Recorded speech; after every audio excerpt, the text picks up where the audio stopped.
አድማጮቻችን የዚህ ፕሮግራም ተከታታዮች እንደምን ሰነበታችሁ? ይሄ ዋሽንግተን ዲሲ በምትገኘው የኢትዮጵያኖች ሰባተኛ ቀን አድቬንቲስት ቤተክርስቲያን በየሳምንቱ እየተዘጋጀ የሚቀርብላችሁ ሳምንታዊ የመጽሐፍ ቅዱስ ጥናት ወይም የሰንበት ትምህርት ጥናታችን ነው።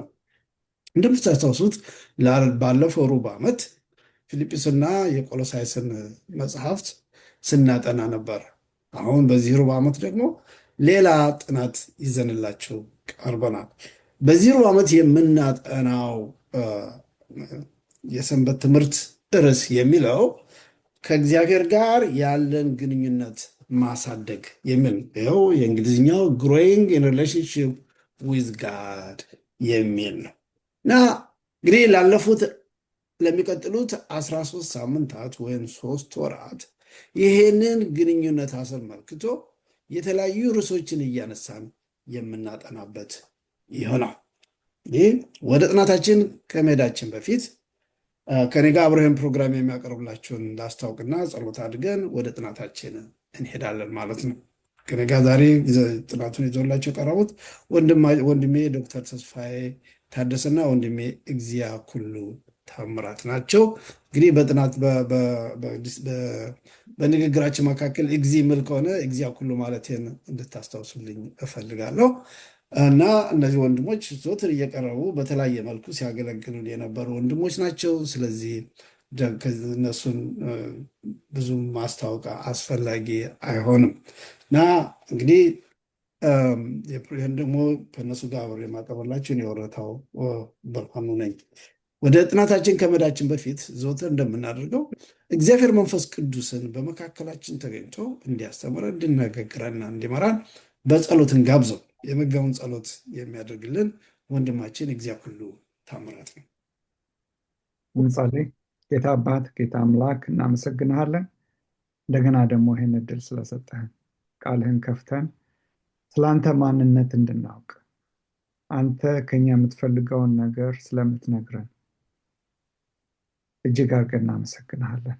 አባት ቃልህ በህይወታችን ውስጥ እውን ይሆን ዘንድ ህይወት ይሆን ዘንድ እንለምንሃለን። በተማርነው መኖር እንድንችል አንተ እርዳን። አሁን ስንወያይ ሳለ መንፈስ ቅዱስህ በመካከላችን ይሆን፣ ከአንተ ያልሆነ ነገር እንዳንነጋገር አፋችንን ያዝልን። አባት ሆይ መንፈስ ቅዱስ ብቻ የሚያስቀምጥልን ቃል እንድንናገር አንተ እርዳን። አድማጮቻችንን አንተ ባርክ። እኛም እንደተባረክን በዚህ ትምህርት አድማጮቻችን እንዲባረኩ እንጸልያለን። ስለ ሁሉ ክብር በጌታ በኢየሱስ ስም አሜን። አሜን አሜን። እሺ፣ እግዚአብሔር ባርክ ወንድም እግዚአ ኩሉ። እንግዲህ እንዳልነው በመግቢያ ላይ እንዳነሳሁት የዚህ ሩብ ዓመት ሰንበት ትምህርት ከእግዚአብሔር ጋር ያለን ግንኙነት ማሳደግ የሚል ነው። እንግዲህ በሰው ልጅ ህይወት ውስጥ የተለያዩ አይነት ግንኙነቶች አሉ። በተለያየ መልኩ ሰዎች ጋር ከተፈጥሮ ጋር የሰዎችን ግንኙነት በምንወስድበት ጊዜ ከቤተሰብ ጋር፣ ከጓደኛ ጋር፣ ከቤተ ክርስቲያን አባላት ጋር የምናደርጋቸው የተለያዩ አይነት ግንኙነቶች አሉ እና ነገር ግን ከነዚህ ግንኙነቶች ሁሉ ዘላለማዊነት ያለውና የወደፊት ዕጣ ፈንታችንን የሚወስነው ትኩረት ሰጥተን ልንከታተለው የሚገባ ግንኙነት ቢሆን፣ ሌሎችም ግንኙነቶች አላስፈላጊ ናቸው ማለታችን ወይም ማለት አይደለም። ከሁሉም በላይ ግን ትኩረት ሰጥተን ልንገመግመው ልንከታተለው የሚገባው ነገር ቢኖር ከሕያው እግዚአብሔር ጋር ያለንን ግንኙነት ነው እና እንግዲህ በዚህ ሩብ ዓመት ቅድም እንዳሉት በዚህ ከእግዚአብሔር ጋር ባለን ግንኙነት እሱን እንዴት ማሳደግ አለብን፣ ምን መምሰል አለበት፣ ለዚህ ምን ይረዳናል የሚሉትን ርዕሶች እያነሳን እንነጋገራለን። ለዛሬው ለአንደኛ ትምህርት ጥናታችን የተሰጠው ርዕስ እውነቱ ሲረጋገጥ የሚል ነው። እኔ ይህን አተረጓጎም አልተስማማሁበትም፣ ግን እንግዲህ ዋናው ነጥብ ምንድነው? ከእግዚአብሔር ጋር እንደ ሀሳቡ እውነቱ ሲረጋገጥ ከእግዚአብሔር ጋር ያለን ግንኙነት ምን አይነት መልክና ገጽታ መገምገም ዘወትር መከታተል አለብን። ይህንን ሀሳብ ይዘው ነው የሚቀርበው የሰንበት ትምህርት እና ግን ያን በምናደርግበት ጊዜ ራሳችን በምንመረበርበት ጊዜ ግንኙነታችን ከእግዚአብሔር ጋር በምናይበት ጊዜ እውነታው ምን ይመስላል የሚለውን የእያንዳንዳችን ልንመልሰው የሚገባ ጥያቄ ነው። ያም ብቻ ሳይሆን ሰንበት ትምህርቱ ይህንን አስመልክቶ የሚያነሳቸው ጥያቄዎችና የሚያቀርባቸው መፍትሄዎች አሉ። መጽሐፍ ቅዱሳዊ የሆኑ የእምነት ሰዎችን ሕይወት ያሳደጉ፣ የቀየሩ፣ የለወጡ እነዚህን ሀሳቦች እያነሳን እንነጋገራለን እና ከጊዜ አንጻር እንደው የመታሰቢያ ጥቅሱ የሚለውን እናንብብና ወደሚቀጥለው የመታሰቢያ ጥቅሳችን ምን ይላል? አብ እንደወደደኝ እኔ ደግሞ ወደድኋችሁ በፍቅር ኑሩ የሚል ነው እና ይህ ጌታ ኢየሱስ ክርስቶስ ለደቀ መዛሙርቱ ለእኛም የሰጠን ትእዛዝ ነው። ይህ የሚገኘው በዮሐንስ ወንጌል ምዕራፍ 5:15 ቁጥር 9 ላይ ነው እና ዛሬ ይላል ሰንበት ትምህርቱ መግቢያውን እንደው ባነበው ዛሬ ከእግዚአብሔር ጋር ያለውትን ግንኙነት እንዴት ይገልጹታል? እንዴት ነው የሚገልጸው? እንዴት ነው የምናየው? የት ደረጃ ነው? ምን ቦታ እንሰጠዋለን በግንኙነት በህይወታችን ውስጥ? እና በጣም አስፈላጊ የሆነ ግንኙነት ነው ብያለሁ። ከግንኙነቶች ሁሉ በጣም ወሳኙ የሆነው ይሄ ነው። ምክንያቱም የወደፊት እጣ ፋንታችን የሚወሰኑ በዚህ ግንኙነት ላይ ነው። ይህ ግንኙነት ዘላለማዊነት አለው። ይህ ግንኙነት ለዚህ ግንኙነት የምንሰጠው ቦታ ሰማይ ሊያደርሰን ይችላል፣ ወይንም ሌላ ቦታ ልንደርስ እንችላለን እና ትኩረት ሰጥተን ልናየው የሚገባ ግንኙነት ነው። እንግዲህ በዚህ ሳምንት ከእግዚአብሔር ጋር ያንን ግንኙነት የአሁኑ ሁኔታ እና የመጽሐፍ ቅዱስ ምክር ለእኛ ምን እንደሆነ እንመለከታለን። ያሉ ቅድም እንዳሉት ይሄ ዝም ብሎ ምን ይመስላል ብለን የምናየው ለዚህ የሚረዳን ብዙ መጽሐፍ ቅዱሳዊ ልምድ፣ ጥቅስ፣ ትምህርት አለ እና ያን በምናጠናበት ጊዜ እርግጠኛ ነኝ በሚቀጥሉት 3 ወራት የዚህን ግንኙነት እድገት የሚጠቅሙ ብዙ ነገሮችን በመማር ህይወታችን የተለወጠና ይህን ግንኙነት የሚያሳድግ ወራቶች እንደሚሆኑ ተስፋ አድርጋለሁ እና በእነዚህ ላይ ነው የምንነጋገረው። በቀጥታ ወደ ጥናታችን እንሄዳለን። ይህን ካልኩ ብዙ ጊዜ እንዳልወስ ወደ እሑዱ እንሂድ። ዶክተር ተስፋዬ የእሑዱ ያለንበት ሁኔታ የሚል ነው እና የእሑዱን ትምህርት በምንመለከትበት ጊዜ ጌታ ኢየሱስ ክርስቶስ ከእርሱ ጋር ያለንን ግንኙነት አስመልክቶ በመጨረሻው ዘመን ላለን ሰዎች፣ ምክንያቱም ያለፈው አልፏል፣ ከእነሱ ሕይወት ነው። በመጨረሻው ላለን ዘመን የሚሰጠን ምክር ምንድን ነው? በተለይም ራዕይ 3:14-12 አስመልክቶ 12 ላይ ይህን አስመልክቶ የተሰጡ ሀሳቦች አሉ። እስኪ በዚህ ላይ በአጠቃላይ ያለንበት ሁኔታ በሚለው ላይ በእሑዱ ላይ ያለህን ሀሳብ አካፍለን። እሺ፣ አመሰግናለሁኝ። ስለዚህ የመጽሐፍ ቅዱስ ጥናት እግዚአብሔርን አመሰግናለሁ። ያለንበትን ሁኔታ ማወቅ እጅግ በጣም ጠቃሚ ነው። መቼም በራዕይ ምዕራፍ 3 ከ12-14 ያለውን ስናነብ እዛ ስፍራ ላይ የመጨረሻዋ ዘመን ቤተክርስቲያን ወይም ደግሞ የላውዶቅያ ቤተክርስቲያን ያለችበትን ሁኔታ አላወቀችም። ያለንበትን ሁኔታ ማወቅ ለምን ይጠቅማል? ለምሳሌ ይሄ ታማኝና እውነተኛ ምስክር ራሱ ጌታ ኢየሱስ ለሰባተኛዋ ቤተክርስቲያን ለላውዶቅያ የሚላት ነገር አለ። ምንድነው እሱ? ቀዝቃዛ ወይም ትኩስ እንዳልሆንክ አውቃለሁ። ቀዝቃዛ ወይም ደግሞ ትኩስ ብትሆን በወደዱህ ነበረ። ነገር ግን ምንድነው ይላል? ለብ ያልክ እንጂ ትኩስ ወይም ቀዝቃዛ ስላልሆንክ ከአፌ አውጥቼ ልተፋህ ነው ይላል። ለተፋህ ነው ይላል። እንግዲህ የላውዶቅያ ቤተክርስቲያን ያለችበትን ሁኔታ አላወቀችም። ይቺ ቤተክርስቲያን የመጨረሻው ዘመን ቤተክርስቲያን ነች። በነገራችን ላይ ላውዶቅያ ማለት በፍርድ ውስጥ እያለፈ ያለ ህዝብ ወይም ደግሞ የተገመገመ ወይም በግምገማ ውስጥ ያለ ህዝብ ማለት ነው። ይሄ እንግዲህ መጽሐፍ ቅዱሳችንን በደንብ ስናጠና ይሄ ግምገማ ወይም በፍርድ ውስጥ ያለች የመጨረሻዋ ቤተክርስቲያን የአድቬንቲስት ቤተክርስቲያን እንደሆነች እንደርስበታለን። ለዚህ ዋቢ የሚሆነን ለምሳሌ በትንቢተ ዳንኤል ምዕራፍ 8:14 ላይ እስከ 2300 ቀንና ሌሊት ከዛ በኋላ ቤተ መቅደሱ ይጸዳል ይላል። ይሄ እንግዲህ የፍርድ ምርመራን አስመልክቶ የሚናገር ነው። ስለዚህ የመጨረሻው አሁን በፍርድ ምርመራ ወቅት ላይ ነው ያለ ነው። ይቺ ቤተክርስቲያን በዚህ ሂደት ውስጥ የምታልፍ ቤተክርስቲያን ሆና ነገር ግን ያለችበትን ሁኔታ ማወቅ አልቻለች። ታማኙ ምስክር ምንድን ነው የሚለው? ቀዝቃዛ ወይም ደግሞ ትኩስ ልትሆኝ ይሻላል። ቀዝቃዛ መሆን ለምን አስፈላጊ ሆነ? ወይም ደግሞ እንዴት ከዚህ ከለብታ ህይወት የተሻለ እንዴት ይሆናል? ምክንያቱም በዮሐንስ ወንጌል ምዕራፍ 16 ላይ ነው አይደለ?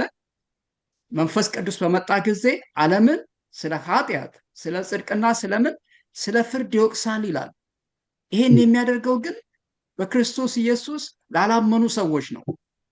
ለዚህ ነው ቀዝቃዛ ብንሆን፣ ሁኔታችን ቀዝቃዛ ቢሆን የተሻለ ነው። ለምን? የመንፈስ ቅዱስ ምን አለ? ወቀሳ አለ ወደ ክርስቶስ ኢየሱስ እንድንመጣ። ይሄ አደገኛ ሁኔታ ነው።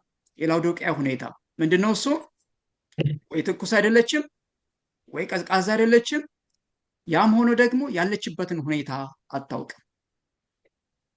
ይሄ ከ1844 ጀምሮ ኤጅ ኦፍ ጀጅመንት ነው የሚባለው፣ ግን ደግሞ የፍርድ ምርመራ የሚደረግበት ዘመን ነው። በዚህ ሁኔታ ውስጥ እያለች ግን ምንድነው እሱ? አታውቅም። ትክክለኛ ሁኔታን ማወቅ ለምን ይጠቅማል? በነገራችን ላይ ለብ ያሉ ክርስቲያኖች ሌሎች ወደ ክርስቶስ ኢየሱስ እንዳይመጡ እንቅፋት ናቸው። ሌሎችን እንኳን አያስገቡም። በዚህ ዘመን ላይ ያለችው የላውዶቅያ ቤተክርስቲያን ትልቁ ችግር ምንድን ነው? ስፔስ የላትም ለመማር፣ የራሷን ሁኔታ መርምራ ለማወቅ። ይሄ ትልቅ ድል ነው። በነገራችን ላይ ራስን ማወቅ፣ ያለንበትን ሁኔታ ማወቅ። የእኛን ትክክለኛ ማንነት ስናቅ ከእግዚአብሔር ጋር ምን ይኖረናል? ህብረት ይኖረናል። የወደቀ ሰው ስለ መነሳት ይጸልያል። ከእግዚአብሔር ጋር ህብረት ስለማድረግ ንስሐ ይገባል። የጎደለውን ነገር ከእግዚአብሔር ይጠይቃል። ላውዶቅያ ግን ያለችበትን ሁኔታ ፈጽሞ አታውቅም። ስለዚህ ታማኙ ምስክር ያለችበትን ሁኔታ ይነግራታል። ይቺ ቤተክርስቲያን የመጨረሻዋ ዘመን ቤተክርስቲያን ነች። ያ ማለት ምንድነው? እሱ ለመንፈስ ቅዱስ ምላሽ እንኳን ድምፅ አትሰጥም። በጣም የሚገርመው ይሄ ነው። አውቃለሁ፣ ሁሉ ነገር አለኝ፣ በቂ ነኝ የምትል አይነት ቤተክርስቲያን ነች። ስለዚህ ይሄ ያለንበትን ሁኔታ ማወቅ ለአንድ ክርስቲያን እጅግ በጣም አስፈላጊ ነው። ለምን? የጎደለንን መንፈስ ቅዱስ እንዲያሳየን ሁል ጊዜ ራሳችንን በእርሱ ስር ማዋረድ አለብን፣ ዝቅ ማድረግ አለብን። ያንን ለእርሱ በምናሳይበት ሰዓት ላይ እርሱ የጎደለንን ነገር ሊሞላን ይችላል። አስቀድሜ እንዳልኩት ምንድነው እሱ? በዚህ ዘመን ያለችው ቤተክርስቲያን ግን ምንድነው? ኖ ስፔስ፣ ምንም አያስፈልገኝም፣ በቂ ነኝ፣ እውቀቱም አለኝ፣ መንፈሳዊ ነኝ። ታማኙ ምስክር ግን ሲናገር ጎስቋላ ነሽ ይላል። ይሄ እንግዲህ የሰማይና የምድር ያክል የተራራቀ ነው። እግዚአብሔር እኛን ሲያይን የተጎሳቆለን በራሳችን ጽድቅ የምንመካ አይነት ሰዎች ነን፣ ወይም ደግሞ የጠፋን ነን። እኛ ደግሞ ራሳችንን ስናይ የጸደቅን። እንግዲህ ትልቁ ነገር ምንድን ነው? እግዚአብሔር እኛን በሚያየን አይን ማየት እንድንችል መንፈስ ቅዱስ ሕይወታችንን እንዲቆጣጠር መፍቀድ አለ። ትልቁ ውድቀት የሆነብን ያለንበትን ሁኔታ ደረጃችንን አለማወቃችን። ወይም ስለ ሌሎች ሰዎች ብዙ ልንል እንችላለን፣ ግን ስለ ግላችን በምን አይነት ሁኔታ ላይ ነን ያለን? ያንን ለእግዚአብሔር ገልጠን እናሳያለን? ያ ሁላችንም ልንጠይቀው የሚገባ ትልቅ ጥያቄ ነው። እንግዲህ የላውዶቅያ ትልቁ ችግር ይሄ ነው፣ ራስን አለማወቅ፣ ያለችበትን ሁኔታ ቦታ አለማወቅም። እሺ ወንድም ተስፋዬ በጣም እግዚአብሔር ይባርክ። ይሄ በመጨረሻው ዘመን የምንኖር ክርስቲያኖች ራሳችንን ልንጠይቀው የሚገባ ጥያቄ ነው። መንፈሳዊ ሕይወታችን ከእግዚአብሔር ጋር ያለው ግንኙነት በምን አይነት ሁኔታ ይገኛል የሚለው ሁሉን አዋቂ ጌታ ኢየሱስ ክርስቶስ በአሁን ወንድም ተስፋዬ እንዳለው በግልጽ ያስቀምጠዋል እና ከዚህ ከመተኛት ለብ ከማለት ድናል ማለት ነው። የግምገማው ውጤት ለብ ብላቸዋል። በጣም ቀዝቃዛ ለመሆናችንም መልካም ነው። ስለዚህ ነገር ግን ለብ ማለት ደግሞ ብዙም አይቆይም፣ ሊያስተፋ ይችላል እና ሬሜዲዮ መፍትሄው ምንድን ነው? ለዚህ ጊዜ ጌታ ኢየሱስ ክርስቶስ በዚህን አስመልክቶ አሁንም ይቀጥላል። በዚሁ በራእይ በቁጥር 3:19 የሚያነሳቸው እንደ ርዕስ የወሰደው የሰኘው ተግሣጽ፣ ንስሐና ሽልማት ለግንኙነታችን እንዴት ነው? ያ በእውነቱ በጣም ኢንትረስቲንግ የሆነ እንትን ነው። ጠለቅ ብሎ ከታየ ብዙ ይወስዳል። ጀስት ግን የላውዶቅያ እንደዚህ ለብ ያለ የመሆኑ ምክንያት ምንድን ነው? ምክንያቱ ምንድን ነው ብለን ወደኋላ መለስ ብለን ስንመለከት ዛሬ ያነበብኩት ኢንትረስቲንግ የሆነ ነገር አለ። እሱ ምንድን ነው የሚለው የላውዶቅያ ከተማ የሚገኘው 45 ማይል ከሰሜን ምስራቅ ፊላደልፊያ እና በግምት ደግሞ 40 ማይል ምስራቅ ከኤፌሶን ላይ ነው የሚገኘው። ያለበት ቦታ ደግሞ በሮም የመንገድ አሰራር ላይ በጣም አስፈላጊ ቦታ ነበር ላይ ነው ያለው የላውዶቅያ ከተማ ማለት ነው። በዛ ምክንያት በጣም የታወቀ የንግድ ቦታና የገንዘብ ባንኮች ያሉበት ቦታ ሆነ ላውዶቅያ ማለት ነው። እና ከሚገባቸው በላይ ሀብታሞች ነበሩ። ከሚገባቸው በላይ እንደውም የእነሱን ሀብታምነት አንድ ታሪክ ጸሐፊ ሲናገር ምን አለ? በኤዲ 60 ላይ የነበረ በጣም ኃይለኛ መሬት መንቀጥቀጥ ነበረ። ኢቨን የሮም መንግስት እንኳን ገንዘብ ልስጣችሁ ብለው አንፈልግም ብለው በራሳቸው ገንዘብ ነው ከተማው እንደገና ያሰሩት ሀብታም ከመሆናቸው የተነሳ። እና እንግዲህ ይህ ሀብትነት ዋና የመጣው እንግዲህ ያ ከተማ በጣም በተለይ የታወቀ ይሄ ለስላሳና በጣም የሚያንጸባርቅ ጥቁር ውል የሚባል ፕሮዳክት አለ። እሱ ልብስንና ምንጣፍ የሚሰራበት ስለሆነ እሱም በዓለም ላይ ነው እንትን የሚሉት። ከሀብታቸው ደግሞ የተነሳ ብዙ አገሮች መጥተው ወርቃቸውን የሚያከማቹት ላውዶቅያ ውስጥ ነው። በዛ ምክንያት እንግዲህ አሁን በዘመናችን ኒውዮርክ ኦር ለንደን የፋይናንሻል ከተማ የሚባሉት ያላቸው ሀብት እና የሚያዘዋውሩት ገንዘብ በጣም ብዙ ነው እና በዛም ጊዜ ላውዶቅያ እንደዛ አይነት ቦታ ነበር እና ከዛም ደግሞ በተጨማሪ በጣም የታወቀ የሜዲካል ስኩል ነበራቸው፣ የሕክምና ትምህርት እና በሱ የታወቀ ነው እና ያ ሁሉ ሀብት ሲጨመር ኦፍኮርስ ሳይወዱት በግዳቸው ኩራት አመጣባቸው። ሁሉም ነገር አላቸው፣ የሚፈልጉትን ያደርጋሉ እና ያ አይነት ኩራት በውጭው ብቻ ሳይሆን ወደ ቤተክርስቲያኑም ገባ።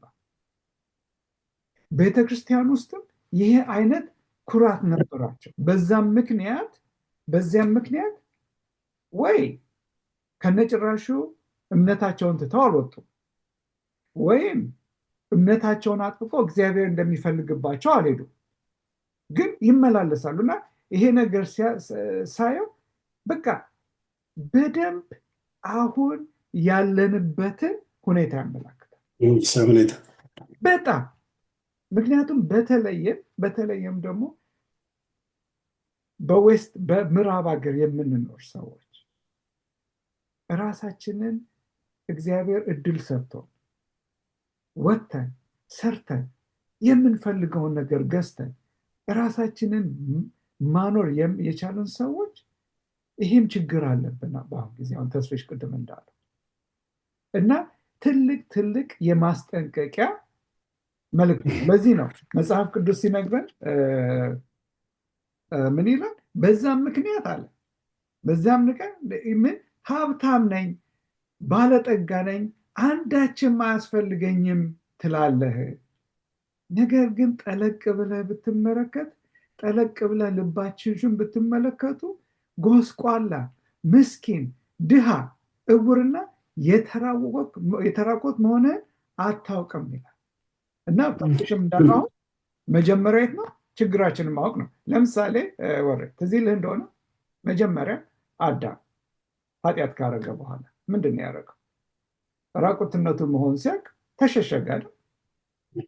ተሸሸገና እግዚአብሔር ሲመጣ ምንድን ነው የጠየቀው? የት ነው ያለው ነው ያለው። እግዚአብሔር ሳያውቅ ቀርቶ ነው የት እንዳለ?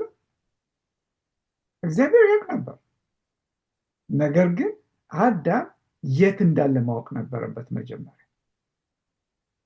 የት እንዳለ ካላወቀ መፍትሄውን አያገኘው ነበር።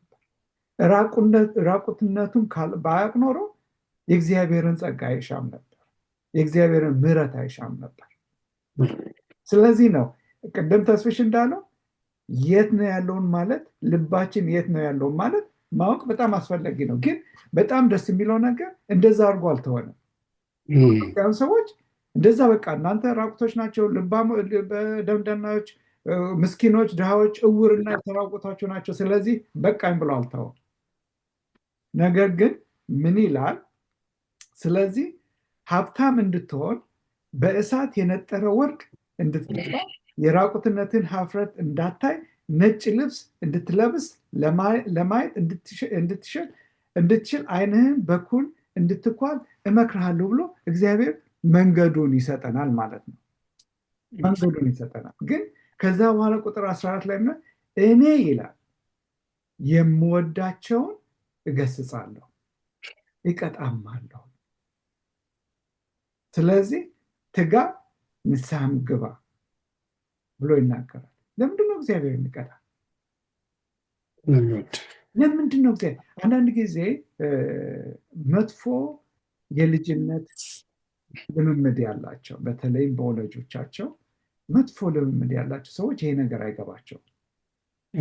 አባት ልጁን እንደሚወደው ነው የሚቀጣው የሚለው ነገር አንዳንድ ጊዜ አይገባቸው። ምክንያቱም የስጋዊ አባት ከመውደድ ሳይሆን አንዳንድ ጊዜ ከጥላቻ የሚቀጣሉ፣ ከመጥላት የሚቀጣሉ። አንዳንድ ጊዜ ይሄንን ነገር ለሁሉም ለመጠቀም ያስቸግረኛል በሰው አንጻር ማለት ነው።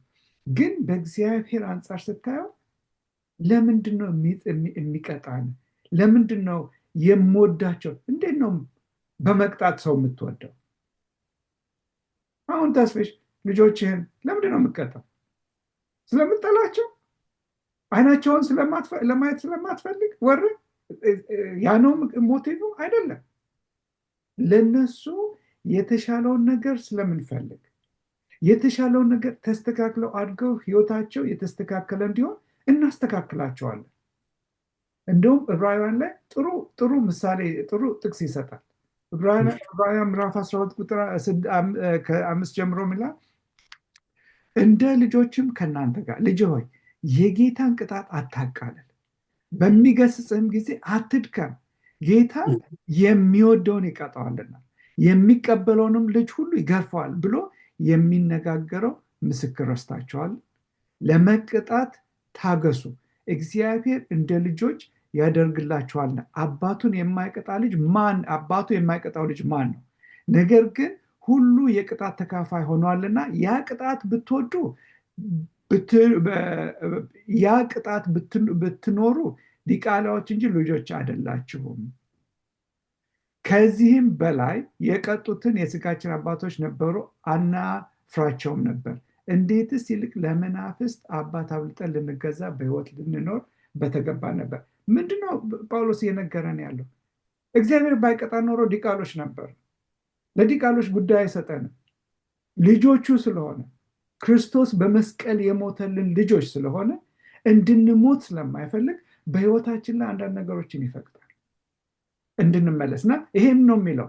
ስለዚህ የምወዳቸውን እገስጻለሁ፣ እቀጣቸዋለሁ፣ ተመለሱ ባካችሁ። ይሄ አይደለም መንገዱ። እና በጣም ደስ የሚለው ነገር ግን ምንድነው?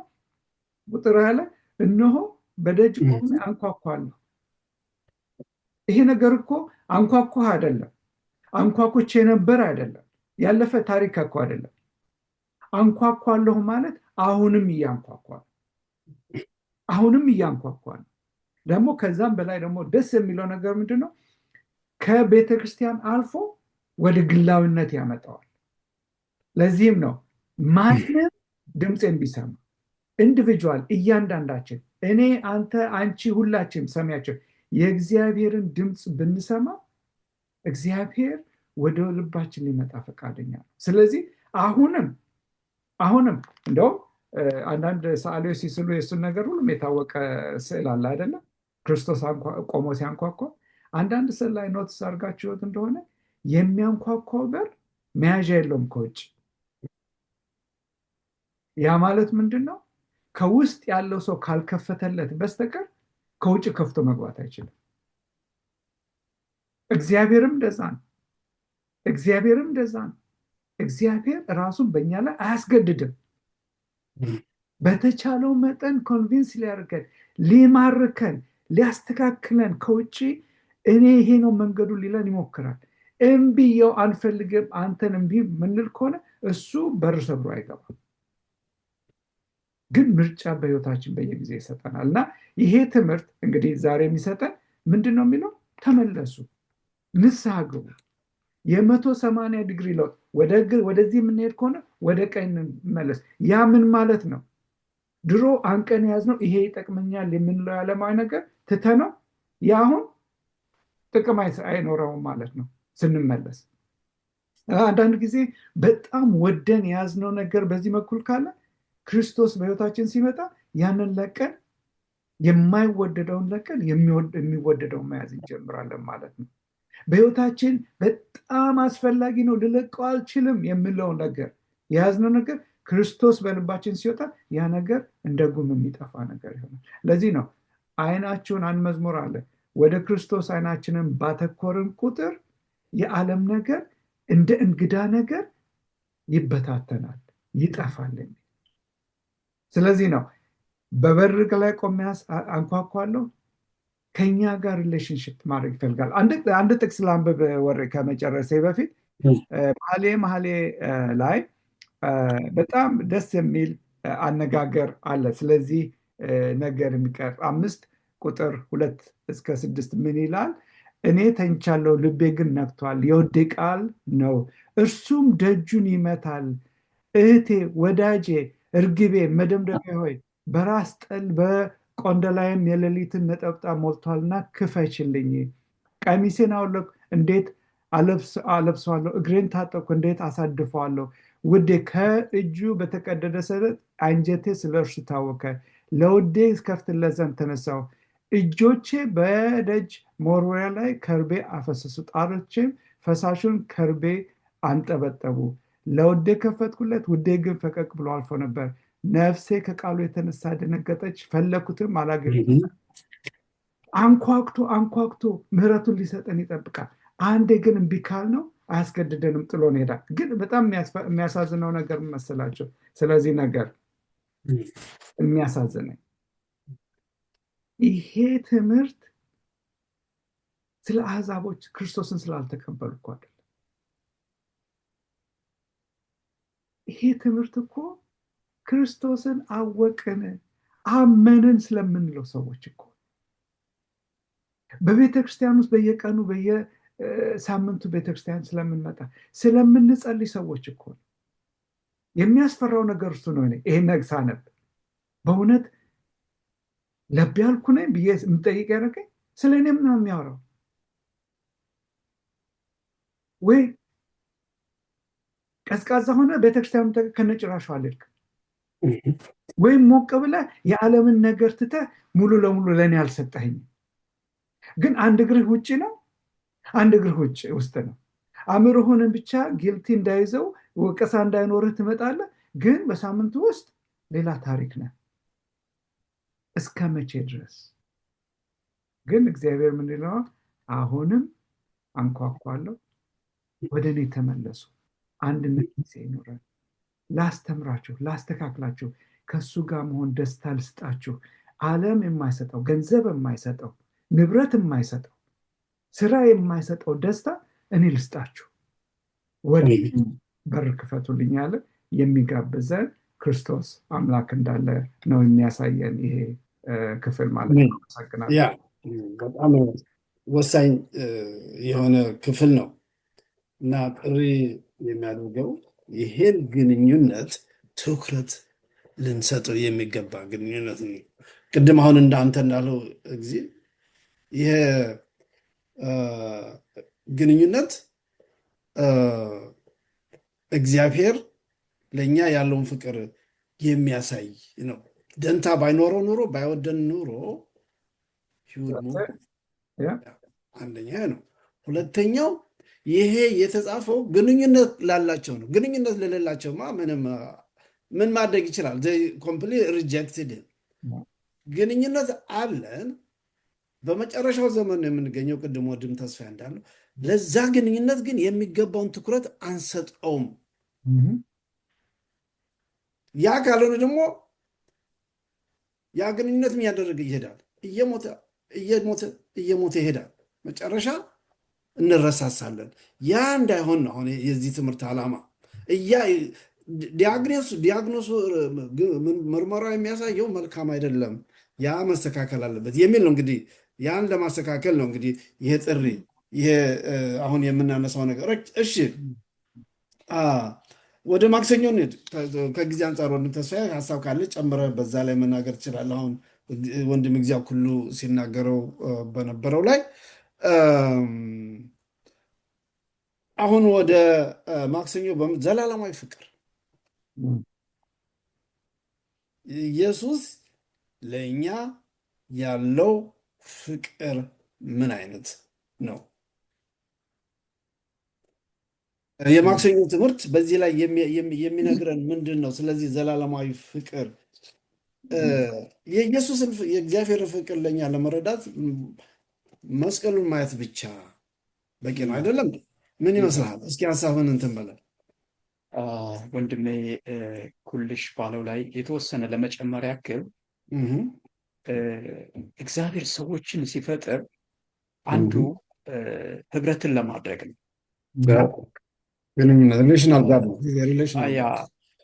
እና ከመጀመሪያውኑ ያንን ግንኙነት ያበላሸነው እኛ ሰዎች ነን። በዘፍጥረት ምዕራፍ 3 ቁጥር ስንት ነው? 8-10 ነው አይደለ? አዳምና ሔዋን ኃጢአት ከሰሩ በኋላ ምን አደረጉ? ተሸሸጉ። ሊፈልጋቸው የሄደው እግዚአብሔር ራሱ ነበረ። ይሄ የእግዚአብሔርን ዘላለማዊ ፍቅር ያሳያል። ትንሽ በላዶቅያ ላይ መጨመር የምፈልገው ምንድን ነው? የዘመናችን ትልቁ በሽታ ወይም ችግር ስለሆነ ነው።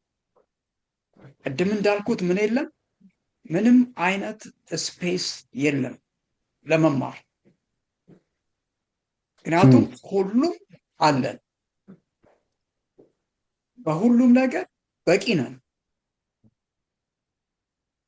በራሳችን የጸደቅን ነን። ታማኙ ምስክር የሚለው ጎስቋላ ነሽ ነው። ይሄንን እንዴት አድርገን እንረዳው? በዚህ ዘመን ላለኑ ህዝቦች በጣም አስፈላጊ ነው። ትክክለኛ ሁኔታችንን ካላወቅን ከእግዚአብሔር ዘንድ መፍትሄን አናገኝም። እግዚአብሔር ሆይ የራሴን የግሌን ማንነት አሳውቀኝ እባክህን። ብዙ ጊዜ ሰዎች ወደ ሌሎች ነው የምናየው። ነገር ግን የራሳችንን የግል ሁኔታችንን እባክህን አሳየኝ። የቱ ጋ ነው የጎደልኩት? የቱ ጋ ነው አንተን በህይወቴ እንዳትሰራ የከለከልኩት? ታማኙ ምስክር ለምንድን ነው ቀዝቃዛ ብትሆን ይሻል ነበር የሚለው? እኮ ምን ማለት ነው? ይሄ ኮንዲሽን ሌሎችን እንዳይድኑ እንቅፋት አድርጎናል። ሌሎች ወደ ቤተ ክርስቲያን እንዳይመጡ፣ እንዳይድኑ፣ ክርስቶስ ኢየሱስን እንዳያዩ ከልክሏቸዋል። ሲመጡ የሚያዩት የእኛን ጽድቅ፣ የእኛን ኩራት፣ የእኛን ሁሉ አለኝነት ነው የሚያዩት። የክርስቶስን ጽድቅ ግን ሰዎች ቢያዩ፣ የክርስቶስን ፍቅር ማየት ቢችሉ ተማርከው ይቀራሉ። እኛ በስጋ ማንን መማረክ እንችላለን? ይልቅ ጥሩ አድርገን ሌሎች እንዳይገቡ በሩን መዝጋት እንችላለን። እኛ በስጋ ያለን ማንነታችን ያ ነው። ትክክለኛ ሁኔታችንን እኔና ህዝቤ እንድናቅ ነው ይሄ መልእክት እየተላለፈ ያለ። በእርግጥም በመጨረሻ ያለችው ከዚህ በኋላ ሌላ ቤተክርስቲያን አይኖርም። መቼም ጌታ ኢየሱስ ክርስቶስ ነው የሚመጣው። በፍርድ ወቅት ያለች ቤተክርስቲያን ሆና ሁኔታዋን አለማወቋ ደግሞ በጣም የሚያሳዝን። በየትኛውም ነገር ብያችኋለሁ፣ በጽድቅ ብቻ አይደለም፣ በጽድቅም በእውቀትም በየትኛውም ነገር የሚገርመው እንደው ስለ መፍትሄ ሲሰጥ ምንድን ነው የክርስቶስ ኢየሱስን ጽድቅ መግዛት መውሰድና መልበስና ሌላኛው መፍትሄ ምንድን ነው? የአይን እኩል ነው አይደል የሚለው? ያ እኮ መንፈስ ቅዱስ እኮ ነው። መንፈስ ቅዱስን ምን አድርገናል ማለት ነው? በህይወታችን እንዳይሰራ ከልክለናል። ሙሉ በሙሉ በላውዶቂያ ህይወት የሚታየው ስጋዊነት ነው ማለት ነው። በአጭር ቋንቋ ፍጹም ስጋዊነት። ምክንያቱም መንፈስ ቅዱስ በህይወታችን በደንብ ቢሰራ ምን እናደርጋለን? ማየት እንችላለን የራሳችንን ትክክለኛ ሁኔታ። ለምን መንፈስ ቅዱስ ይወቅሰናል? አሁን እኮ እርሱን ከውጭ እየገፋን ነው ያለነው። ለራሳችን በቂ ነን። ላልበቁ ሰዎች ነው እግዚአብሔር መንፈስ ቅዱስን የሚሰጣቸው። እርዳታን ለሚሹ ሰዎች ነው። እርዳታን ግን ለማይፈልጉ ሰዎች እንዴት ይሰጣቸዋል? ትልቁ ችግር ይሄ ነው። ይሄ ያለንበትን ሁኔታ ማወቅ የሚባለው ትምህርት፣ የዚህ የሰንበት ትምህርት ኮር እንኳን ቢሆን በቂ ነው። ያለንበትን ሁኔታ ማወቅ ከቻልን ከዚህ ጥናት መጨረሻ ላይ እንዴት ተባርከናል። ለዚህ ነው እዚህ ጋር በራእይ ምዕራፍ 3 ቁጥር 21 ላይ እኔ ድል ነስቼ ከአባቴ ጋር በእርሱ ዙፋን ላይ እንደተቀመጥሁ ድል የሚነሳውንም ከእኔ ጋር በዙፋኔ ላይ እንዲቀመጥ አደርገዋለሁ ይላል። ድል የምትነሳው ላውዶቂያ በየትኛው ይመስላችኋል? ራስን በማወቅ ነው። የራስን ትክክለኛ ሁኔታ ማወቅ ትልቅ ድል ነው። ለምን? መንፈስ ቅዱስ እንዲሰራ እድልን ይፈጥርለታል። ውጤቱም ነጩን ልብስ መልበስ ነው አለ። ኤግዛክትሊ። ከዛ ውጤቱ ነጩን ልብስ መልበስ ይሆናል። ይሄ ትልቅ መባረክ ነው፣ ትልቅ ድል ነው። እኔ ጸሎቴ እንደው ያላየሁትን እግዚአብሔር አምላክ መንፈስ ቅዱስ ትክክለኛውን ማንነቴን ያሳየኝ። ስለ ሌሎች አይደለም የምናገረው፣ ስለ ግሌ ነው። ሁላችንም ልንጠይቅ የሚገባን ስለ ግላችን ነው፣ ስለ ራሳችን ነው፣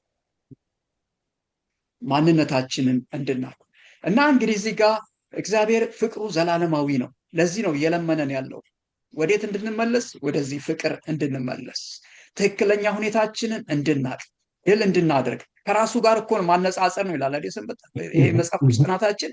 እኔ ድል ነስቼ ከአባቴ ጋር በዙፋን ላይ እንደተቀመጥ እናንተም ደግሞ ድል የሚነሳውን ከኔ ጋር በዙፋን ላይ እንዲቀመጥ አደርገዋለሁ። እርሱ ድል ነስቷል፣ እኛም ከእርሱ የተነሳ ድልን ማድረግ እንድንችል ነው ግብዣው። ትልቁ ድል የትኛው ነው? ትክክለኛ ማንነትን ማወቅና ከዛ በኋላ ምን ማድረግ? መራቆታችንን አውቀን የክርስቶስ ኢየሱስን የጽድቅ ልብስ መልበስ። ትክክለኛው ማንነታችንን እንድናቅ የሚያደርግንን መንፈስ ቅዱስን በሕይወታችን መቀበል። በነገራችን ላይ መንፈስ ቅዱስ ነው እኛን ለክርስቶስ ኢየሱስ ዳግም ምጽአት የሚያዘጋጀን፣ እኛ አይደለንም። ክርስቶስ ኢየሱስን በየቀኑ በሕይወታችን የሚያመጣው መንፈስ ቅዱስ ነው። አማኞችን ለምጽአቱ የሚያዘጋጃቸው መንፈስ ቅዱስ ነው። ይሄ ከዚህ የተነሳ ነው ድል ልናደርግ የምንችለው፣ በራሳችን አይደለም። ስለዚህ ትልቁ ድል ማድረግ በራስ ላይ ነው። እንግዲህ እንደተነጋገርነው በዘመናት ሁሉ እግዚአብሔር ከሕዝቦች ጋር ግንኙነት ሲያደርግ እንመለከታለን። ከአዳም ጋር ሲፈልገው ፍቅሩ ምን አይነት ዘላለማዊ ነው! የበደለውን ሰው ከእርሱ የሸሸውን ሰው እንደገና በተደበቀበት ስፍራ ምን ሲያደርገው? ሲፈልገው። ካሸረጠው ይሄ ቅጠላቅጠል ምን ሲያለብሰው? ቆዳን ሲያለብሰው የተሻለ። ያኮ የክርስቶስ ኢየሱስ ጽድቅ ልብስን የሚያሳይ እኮ ነው። እዛ ጋም እኮ የምናየው መጀመሪያ አዳምና ሔዋን እኮ በራሳቸው መንገድ እኮ ነው ራሳቸውን የሸፈኑት። እግዚአብሔር ግን አይ ይሄ አይደለም፣ ምን እናድርግ? ትክክለኛው ይሄ ነው አፍረትን የሚሸፍነው። በዘመናት ሁሉ እንዳልነው ዘፍጥረት ምዕራፍ 5:24 ላይ ሄኖክ አካሄዱን ከእግዚአብሔር ጋር አደረገ ይላል። ሄኖክ ጋር እግዚአብሔር ህብረት እንዳደረገ ከኖህ ከዛ ደግሞ ከአብርሃም ጋር በዘፍጥረት ምዕራፍ 12 ጀምሮ ወይም 11 መጨረሻ ጀምሮ 12 የአብርሃም ታሪክን እናገኛለን። እና እንግዲህ እግዚአብሔር አብርሃምን የአባትን ቤት ትተህ ሂድ ሲለው ትልቁ ነገር ምንድነው? እሱ እግዚአብሔር እርሱን የሚወክሉ ህዝቦችን እያቋቋመ እንደነበር እናያለን። ዘፍጥረት ምዕራፍ 34 ላይ ደግሞ ስናይ ሙሴ ከእግዚአብሔር ጋር ህብረት ሲያደርግ ምን ሆነ? ከተራራው ላይ ሲወርድ ፊቱ ያበራ ነበረ። ስለዚህ የእግዚአብሔር ፍቅሩ ዘላለማዊ ነው። ትልቁ ዓላማ ደግሞ እኛ ከእርሱ ጋር አንድነትና ህብረት እንዲኖረን ነው፣ እንድንድን ነው። እና ኤርምያስ 31 3-4 ላንብብና ላቆም። እግዚአብሔር ከሩቅ ተገለጠልኝ እንዲህም አለኝ፣ በዘላለም ፍቅር ምን አድርጌሻለሁ? ወድጄሻለሁ። ስለዚህ በቸርነቴ ምን አደረግኩሽ? ሳብኩሽ ይላል። ፍቅሩ ዘላለማዊ ነው።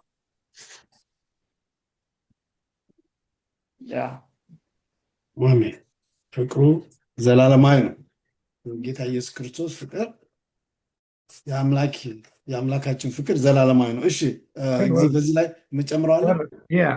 እኔ ዝም ብዬ ይሄን ሳስበው በአጭር ልንገርና አቆማለሁ። እሺ በእውነት በዚህ በኃጢአት በተሞላ ጭንቅላቴ ሙሉ ለሙሉ ይህን ፍቅር አንደርስታንድ ይገባኛል ብዬ አልጠብቅም። ምክንያቱም ይሄ እኮ ነው ችግር የሚፈጥርብን።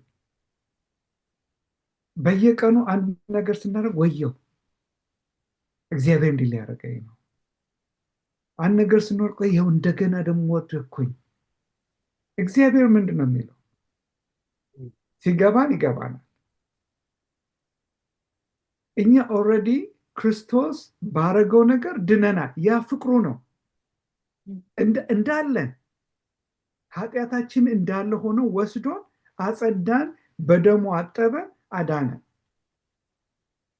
አሁን ያንን ፍቅር ቢገባን፣ አይገባንም የምልበት ምክንያት ይሄ ነው። ያ ፍቅር እኔ ቢገባኝ አሁን ማደርገውን አላደርግም። በህይወቴ ውስጥ የምለማመዳቸውን በጭንቅላቴ ውስጥ የማስባቸውን ለሰዎች ያለኝ አመለካከት አላስብም። ቢገባኝ ኖሮ ያ ፍቅር። ለዚህ ነው በየቀኑ ክርስቶስ ያ ፍቅር እንዲገባኝ መጸለይ ያለብን። ያን አስተሳሰብ ደግሞ እኛ በግላችን ነው በቃ ካሁን በኋላ አላስበውም፣ ካሁን በኋላ እንደዚህ የሚለው ነገር ሳይሆን መንፈስ ቅዱስ ቀስ በቀስ ከውስጣችን እያጠበልን ያወጣናል፣ ወደዛ ፍቅር እንዲያደርሰን ማለት ነው። ወደዛ መገንዘብ እንዲያደርሰን። ግን እኛ ይሄንን ነገር እውነት ሲሪየስሊ ወስደ ነው እናደርገዋለን? ያ ነው ጥያቄው። እንግዲህ ለእኔ የሚቀርበኝ እንደዛ አደርጋለሁ ወይ በየቀኑ መንፈስ ቅዱስ ውስጤን እንዲያጥበኝና ያንን ፍቅር እንዲገባኝ እንዲያደርግ እፈቅድለታለሁ ወይ? ተመልሰን ወዴት ያመጣናል? በበር ቆሜ አንኳኳለሁኝ ከፍት ሙሉ ለሙሉ የሚለው ግንኙነት ያው ደጋግመን ግንኙነት የሁለት ቦዝ ወይስ በአንድ በኩል የሚደረግ ጥረት ግንኙነትን የትም አያደርሰው። እግዚአብሔር ሁሉንም ነገር አምጥቶ ጨርሶ ሲሰጠን እሺ ብለን መቀበል የግንኙነቱ አካል ነው። ያን እስካላደረግን ድረስ ምንም ማድረግ አይችልም። ዝም ብሎ መቆርቆር ብቻ ነው። እኛ ምን ማድረግ አለብን? በሩን ከፍተን ማስገባት አለብን። ያን በምናደርግበት ጊዜ ግንኙነታችን መልካም፣ እግዚአብሔር ከገባ በቤታችን፣ እግዚአብሔር ከገባ በሕይወታችን፣ እግዚአብሔር ከገባ በግንኙነታችን ሁሉም ነገር የተስተካከለ። አንድ ታሪክ ልንገር። አንድ ሰው ቤት ውስጥ ክርስቶስ መጣና በሩን አንኳኳዋል። በሩን ሲያንኳኳ ከፈተለትና መምጣት እፈልጋለሁ አለ። እሺ ብሎ የሳሎን ቤት ውስጥ አስቀመጠው።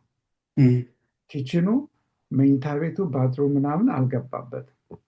ከዛ በኋላ ሰይጣን መጣና ምንም አላንኳኳም፣ ዘው ብሎ ገብቶ ኪችን፣ ቤድሩም እና ባዝሩም ውስጥ ሄዶ ቁጭ አለ ማለት ነው። እና ሰውየው ለምንድን ነው ሰይጣን ቤት የመጣው? ክርስቶስ ሳሎን ቁጭ ብሎ ነው። ክርስቶስ ግባ አልተባለበት ቦታ አይገባም። ሁሉንም ቤት መስጠት ወይ አለመስጠት ነው። ምክንያቱም ሰይጣን ቀዳዳ ካየ አንድ ክፍል ለሱ ሪዘርቭ የሆነ ካለ ሰይጣን ገብቶ በለሸቱ አይቀርም ማለት ነው። ይህን ግንኙነት ትኩረት ሰተን ምክንያቱም የዘላለማዊ ጉዳይ ነው። ይህ ነው እንደ የሞትና የዘላለማዊነት ጉዳይ ነው። አዳምና ሔዋን ከገነት እንዲወጡ ያደረጋቸው ለዚህ ግንኙነት የሰጡት ቦታና ዋጋ። እኛም ሰማይ ሊያደርሰን ከሰማይም ሊያስቀረን የሚችለው ለዚህ ግንኙነት የምንሰጠው ዋጋ ነው። ከጊዜ አንጻር ጊዜያችን እየሄደ ነው። ጊዜ ወደ ሮቡ እንሄዳለን። ያው ቅድም ከፕሮግራማችን በፊት ስንነጋገር ነበር። ቃሉ ጽኑ የሚለው ቢሆን ይቻላል። ነገር ግን የኔ ጥያቄ ምንድን ነው? ከእግዚአብሔር ጋር ያለን ግንኙነት የሮቡ ከእግዚአብሔር ጋር ያለን ግንኙነት ምን አለበት ይለናል ኢየሱስ በዮሐንስ ወንጌል 15:1-11 ሄደን ስናነብ ይሄ አሁን የምንነጋገርበት ግንኙነት ፍሬ እንዲያፈራ እውነተኛ ጄኒን ዘላለማዊ እንዲሆን ከፈለግን ምን ማድረግ አለብን ነው የሚለው ጌታ ኢየሱስ ክርስቶስ በመጨረሻ ጊዜ this was the last discussion ከደቀ መዛሙርት ጋር ያለው የመጨረሻ ከመሞቱ በፊት ነው። በኋላ መጥቶ እንደገና ከመሞቱ በፊት የነበረው ዲስከሽን ይሄን ነበር ወሳኝ የሆነ። ሌላውን ብዙ ጊዜ በምንነጋገርበት ጊዜ ትንሽ ከሰው ጋር ስንነጋገር ብዙ ጊዜ የምናሳስበው ዘላስት አይደለም፣ የስብከትንም የመጨረሻውን ክፍል የንግግርም የመጨረሻው ክፍል ነው ብዙ ከኛ ጋር የሚቀር። ያን የተገነዘበ የሰውን ሳይኮሎጂ የሚያውቀው ጌታ ኢየሱስ ክርስቶስ በመጨረሻ ለደቀ መዛሙርቱ ያላቸው ምንድን ነው? Very true። በተለይም በዚህ ሀገር እንደሚባለው እንዳልከው አማርኛው በኔ ኑሩ ነው የሚለው፣ ግን የድሮ ትርጉም አማርኛው በኔ ጽኑ ነው የሚለው እና በዚህ ሀገር እስረኞች ለሞት የተፈረደባቸው እስረኞች ለብዙ ዓመት ከቆዩ በኋላ መጨረሻ ወደ ሞት ቀኑ ሲቀርብላቸው የመጨረሻው ቀን የመጨረሻው ሰዓት ሲደርስ ሁለት ነገሮችን ነው የሚጠየቁት ማለት ነው። አንደኛ የመጨረሻ የሚልህ ምንድን ነው የሚሆነው? ምን ትፈልጋለህ ይባላል። ይታዘዝላቸዋል። ሁለተኛ ነገር ደግሞ ምንድን ነው መጨረሻ የምትለው?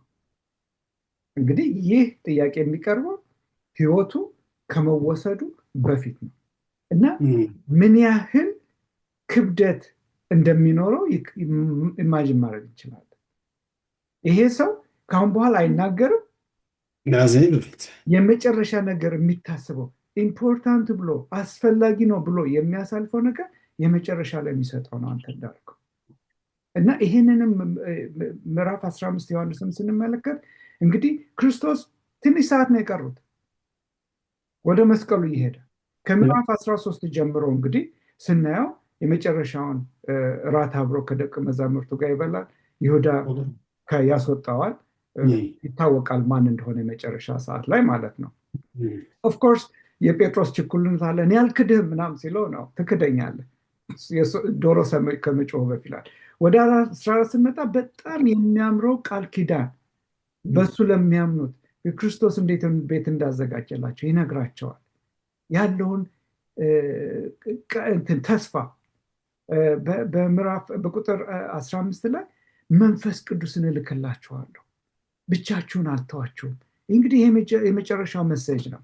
ከዛ በኋላ ቁጥር 15 ላይ ይመጣል እንዳልነው ይሄ ቁጥር 15 ከቁጥር 1 እስከ 15 ያለው በጣም በጣም በጣም አስፈላጊ የሆኑ መልእክቶች ናቸው ለእኛ ማለት ነው። ለዚህም ነው ከቁጥር 1 እስከ 15 ባለው ቦታ ውስጥ በእኔ ጽኑ ወይም በእኔ ኑሮ የሚለው 10 ጊዜ ነው የተደጋገመው። 10 ጊዜ ለምንድን ነው ክርስቶስ ሲናገር እንግዲህ ከመጀመሪያው ጀምሮ እንትኑን ብቻ አይደለም ይሄ በሱ የመጽናቱን ሀሳብ ብቻ ሳይሆን የሚናገረው እንዴት ነው በህይወታችን ተግባራዊ የምናደርገው የሚለውንም አብሮ ይናገራል ማለት ነው። በእኔ ኑሮ በእኔ ጽኑ ካለ በኋላ መጨረሻ ላይ ግን መጀመሪያ ምንድነው ግን የሚለው ከግንዱ ጋር ተጣበቁ ነው። ከግንዱ ጋር እኔ አንዳንድ ጊዜ ፊት ለፊት ያለችው አንድ ትንሽ የአበባ ቦታ አለች እና አንዳንድ ጊዜ ሳርም አበባውን አንዳንድ ሳሮቹ በጣም ያድጋሉ። ይሄ ሙጃ ማለት ነው። እና ሙጃ ሲያድግ ዝም ብዬ ሄጄ ነቅለውና ዝም ብዬ መሬት ፊት ለፊት ላይ አስቀምጠዋለሁ። የመጀመሪያ ቀን ስቲል ግሪን ነው፣ የተነቀለም አይመስልም። ሁለተኛ ቀን ስመጣ ስቲል ግሪን ነው፣ ግን ትንሽ መጠውለግ ይጀምራል ፀሐይ ሲመታው ማለት ነው። ወደ 3ኛ ወደ 4ኛ ቀን መጥቼ ሳየው ግን ከለሩ ከአረንጓዴነት ወደ ቢጫነት እየተቀየረ ይሄዳል። በ5ኛ በ6ኛ ቀኑ በቃ ጠውልቆ ሞተዋል ማለት ነው። እኛም እኮ አንዳንድ ጊዜ ከክርስቶስ ጋር የተጣበቅን እየመሰለን ሳናቀው ከሱ ተገንጥለን የምንኖርበት ጊዜ አለ። ግን መጠውለጋችን መነቀላችን የምናውቀው እንዴት ነው? ሰዎችስ የሚያውቁት እንዴት ነው? ከክርስቶስ ጋር መጣበቃችንና ከክርስቶስ ጋር አለመጣበቃችን የሚያውቁት እንዴት ነው? ኦፍኮርስ በሰውነታችን አንጠውለግም፣ አንከሳም። ነገር ግን ባህሪያችን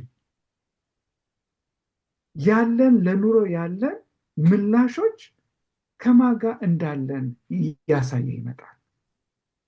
ከክርስቶስ ጋር ክርስቶስ አሁን እንዳለው እንደተናገረው በእኔ ኑሮ ይሄ የአንድ ሳምንት ጉዳይ በሳምንት የአንድ ቀን ጉዳይ ወይ በሳምንት የ2 ጊዜ ከዛም አልፎ ግን በቀንም ቢሆን እንደው ዝም ብሎ ብቻ የሩጫ እንደው አነበብኩ ለማለት ብቻ ገልጸን አንድ ብቻ አምላክ የተመስገን ብለን የምንወጣው ጉዳይ ሳይሆን ከጌታ ጋር ቁጭ ብለን አስተምረኝ የምንልበት ጉዳይ ነው።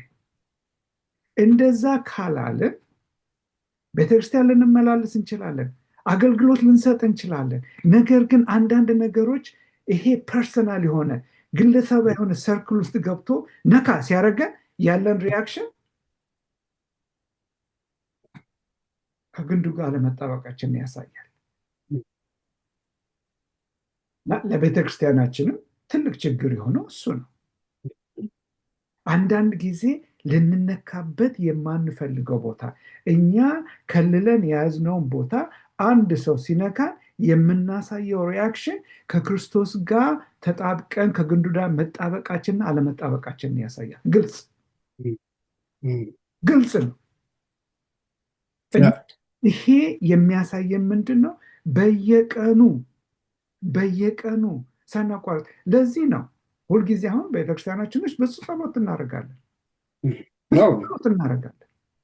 የጾም ጸሎት ጊዜ አለን። በይሳም ለምንድን ነው ለውጥ የማያመጣው? ዋይ? እንደውም ክርስቶስ እኮ ምንድን ነው የሚለው? ማንኛውም ነገር ብትጠይቁ ብታምኑ እሰጣችኋለሁ ነው አይደለም? ለምንድን ነው ጸሎታችን የማይመለሰው? ችግሩ እግዚአብሔርን በእኛ ጭንቅላት ውስጥ ማስቀመጥና እኛ በእግዚአብሔር እጅ ውስጥ መቀመጥ ሁለት የተለያዩ ነገሮች ናቸው። ለዚህ ነው ምን ይላል? በእኔ ብትኖሩ ይላል። በእንግሊዝኛው አባይድ ነው የሚለው። በእኔ ብትኖሩ ቃሎችን በእናንተ ቢኖሩ። ኮንዲሽኑ ይሄ ነው። እኛ በሱ ውስጥ ብንኖር የእሱ ቃል በእኛ ውስጥ ቢሆን። እንደውም ባለፈው ሳምንት ሰንበት ትምህርቴን ሳጠና ልቤን የነካኝ ትልቅ ጥቅስ አለ። ወሬ እሱን ላንብልህና እንትን እላለሁ። በተለይ በእንግሊዝኛው በጣም ደስ ይላል። ቆላስይስ ምዕራፍ 3 ላይ ምን ይላል? ስለ ቃሉ ሲናገር ባለፈው ሳምንት ስናምራ ምን ይላል መሰለ? ቆላስይስ 3 ቁጥር 16 ላይ ምን ይላል? በእንግሊዝኛው ምን ይላል መሰላችሁ? And let the word of Christ dwell in you richly. እግዚአብሔር ቃል በውስጣችን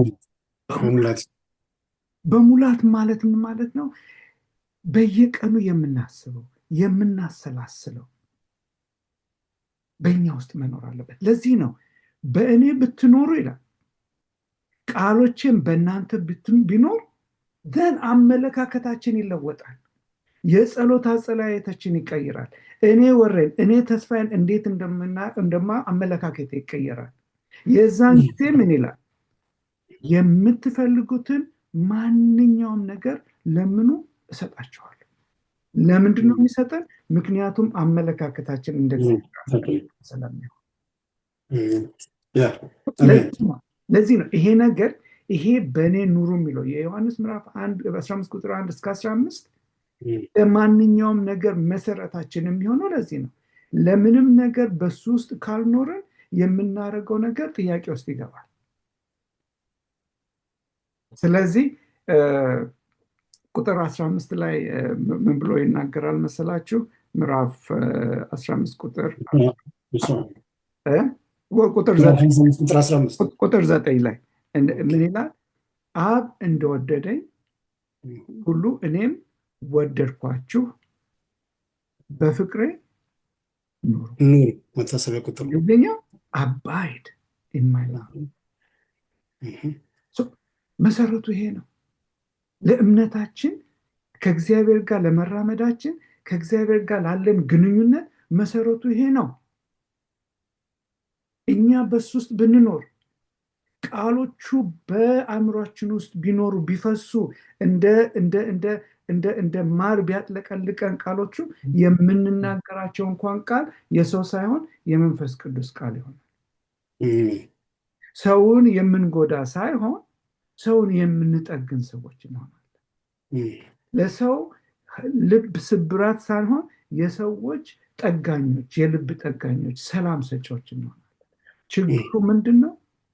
እንደውም በጭንቅላቴ ውስጥ የመጣ ሀሳብ እንደውም ለስብከት ተስፋሽ የምትጠቀሙበት ከሆነ ዊሽፉል ቲንኪንግ ማድረግ ያለብንን ሳናረግ ግን እዚህ በክርስቶስ ፍቅር ውስጥ መኖር እንፈልጋለን። እርስ በርስ መዋደድ እንፈልጋለን። ቤተክርስቲያኑ ሰላም እንዲኖር እንፈልጋለን። that's a wishful thinking። ያ ነገር ሪል እንዲሆን ከፈለግን እውን እንዲሆን ከፈለግን ግን ዮሐንስ የሚያስተምረን ምንድነው? በቃሉ እንድንኖር በቃሉ አባይድ እንድናረግና ቃሉን በእኛ በሙላት እንዲኖር። የዛን ጊዜ ተስፋዬ ጸሎት ጸልይ ይፈጸምልሃል። ያለምን ጥያቄ ወሬ ጸሎት ጸልይ ይፈጸምልሃል። ምክንያቱም አይምሯችን ከሰማይ ጋር አንድ ላይ ፍሪኩዌንሲ ስለሚኖረው ነው። አለበለዚያ የጸሎታችን መልስ ጥያቄ ውስጥ ይገባል። አመሰግናለሁ። ብዙ አወራሁ። ኖ በጣም አስፈላጊ ነው። ምክንያቱም ከአሁኑ የሩቡን ዓመት ትምህርት ከአሁኑ እንትኑን ማዘጋጀት አለብን። ግራውንዱ ዋናው አንድ ነው። አንተ ያነሳው ወይም እስካሁን ስናነሳው ከነበረው ከዚያ ዶክተር ተስፋ ወደ ሐሙሱ ነው የምንሄደው ጊዜ ስለሌለን ሀሳብ ካለ በዛ ላይም ጨምር። ምክንያቱም በጣም የተያዘ ነው። ምንድን ነው ከእግዚአብሔር ጋር ያለንን ግንኙነት ኢንቨንቶሪ አድርገን መርምረን በትክክል መንገድ የምናስከደው ከሆነ የዛ ውጤት የቨርቲካሉ መልካም ግንኙነት ለሆሪዘንታሉም አሁን አንተ የምትለኩት ለሆሪዘንታሉ ያለን ለሚኖረን ግንኙነት መልካም ይሆናል። ይሄ ዳት ኢዝ ዌር ዓለም የሚም ሰው ሂውማኒዝም የሚለው የሂውማኒዝም ችግሩ ይሄ ፍልስፍና ችግሩ እዚህ ላይ ነው። በራሳችን ከሰዎች ጋር ግንኙነታችን የሰመረና የተስተካከለ አድርገን መኖር እንችላለን። ዓለም ነው አይቻልም፣ ኃጢአተኞች ነው።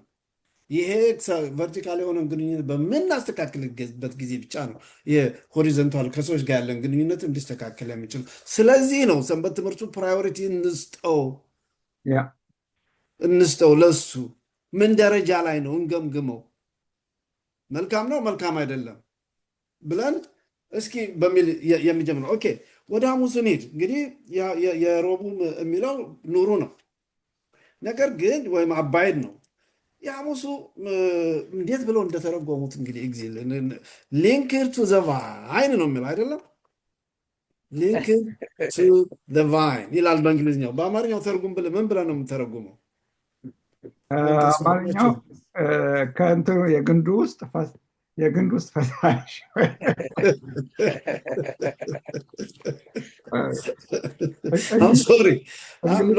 እንግሊዝኛው ምንድነው የሚለው? የእንግሊዝኛው ብለው ሊንክድ ቱ ዘ ቫይን ከግንዱ ጋር መጣበቅ ነው። ያ ከየት መጥቶ የግንዱ ፈሳሽ እንደሆነ አልገባኝም። ነገር ዊ ኖው ዋት ኢት ሚንስ ኮንቴንቱን ጀምርና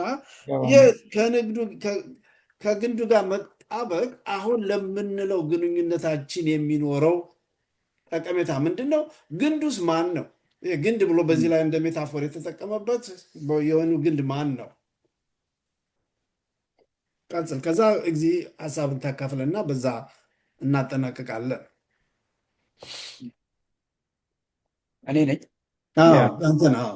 ኦኬ መልካም። እንግዲህ ይሄ ሀሳብ የተወሰደው ከዮሐንስ ወንጌል ምዕራፍ 15 ላይ ነው እና እውነተኛው የወይን ተክል እኔ ነኝ፣ አትክልተኛውም አባቴ ነው።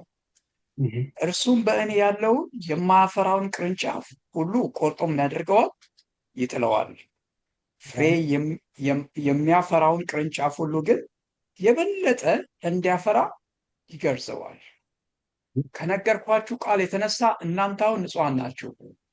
አሁንም አንድ በጣም ጠቃሚ ነገር አለ። ቁጥር 4 ላይ ምን ሆኖ በእኔ ብሩ እኔም በእናንተ እኖራለሁ።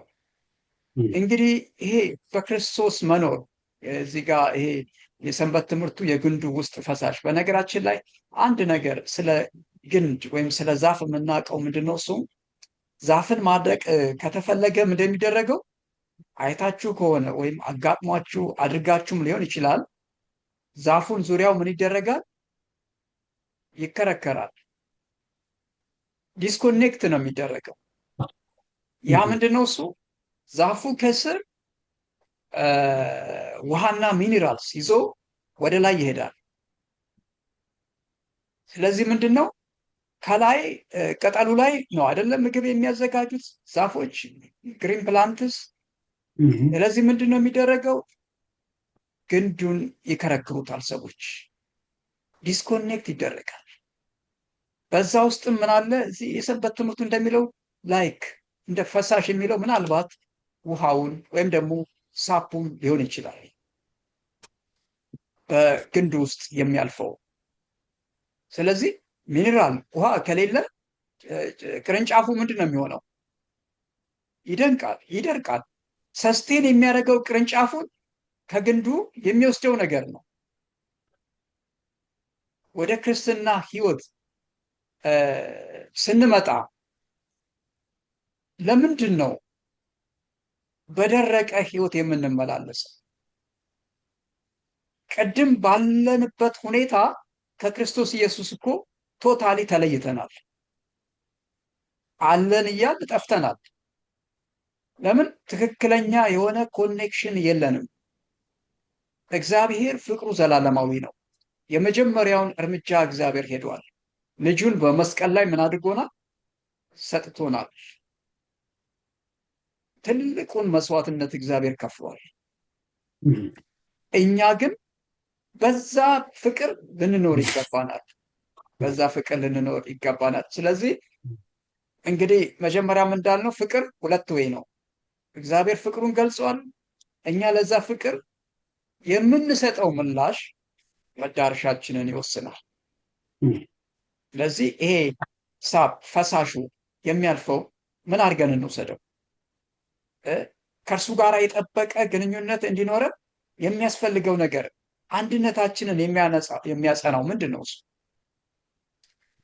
አዎ ላዶቅያ አሁንም ትኩረት ልንሰጠው የሚገባ ነገር ምንድን ነው? እሱ ይሄ መንፈስ ቅዱስን ነው። ካለ እርሱ ኮኔክት መሆን አንችልም። ሁል ጊዜ እኛ ስጋውያኖች ነን። ማንነታችንን እንድናቅ የሚያደርገን መንፈስ ቅዱስ ነው።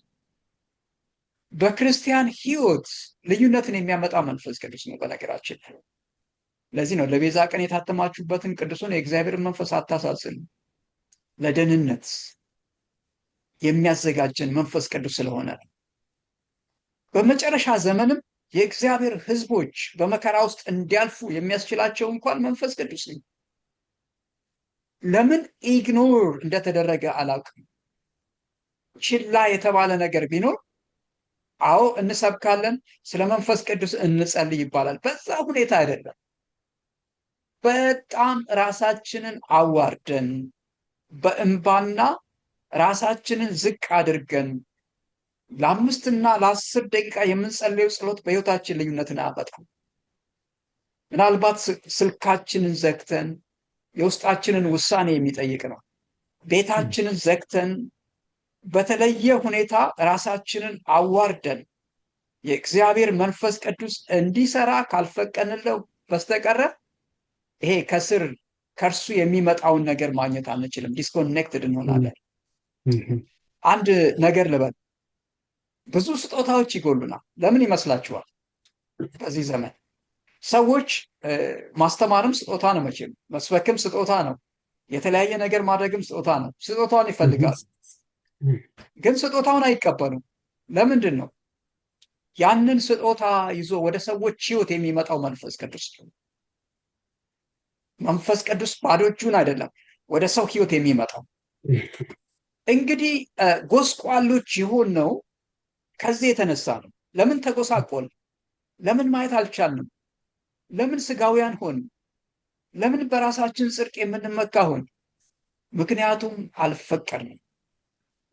ለዚህ ምንድን ነው ከእርሱ ተለይተን ደርቀናል።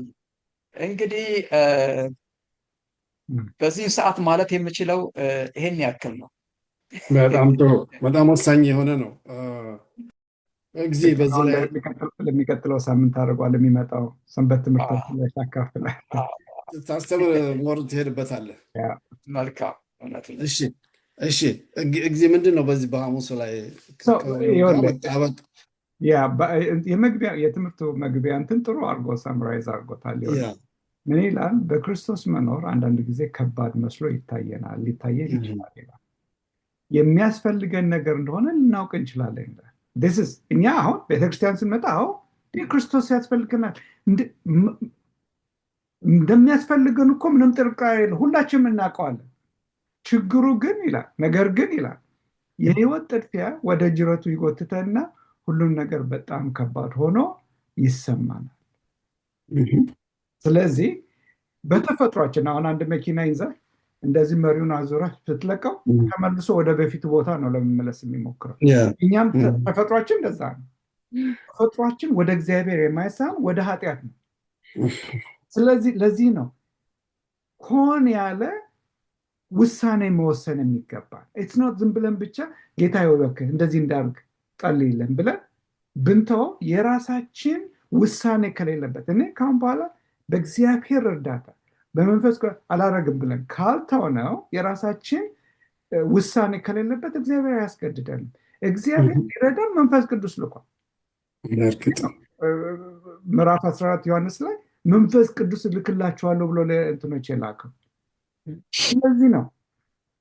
በጣም አንዳንድ ጊዜ አሁን እኮ መጽሐፍ የእግዚአብሔር ቃል እኮ በጣም ስለበዛ ግማሾቻችንም እኮ we don't even care።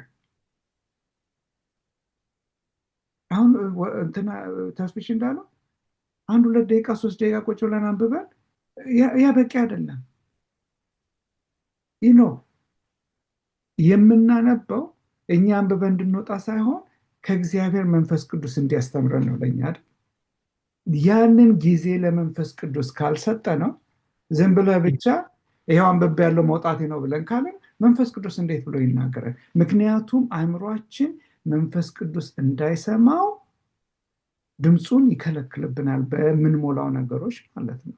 ስለዚህ ነው አሁን ይሄ ነገር ከግንዱ ጋር ከተጣበቅን የሚታየው ለውጥ ምንድነው? ራስ ወዳድነታችን ራስን አሳልፎ ወደ መስጠት ይለወጣል።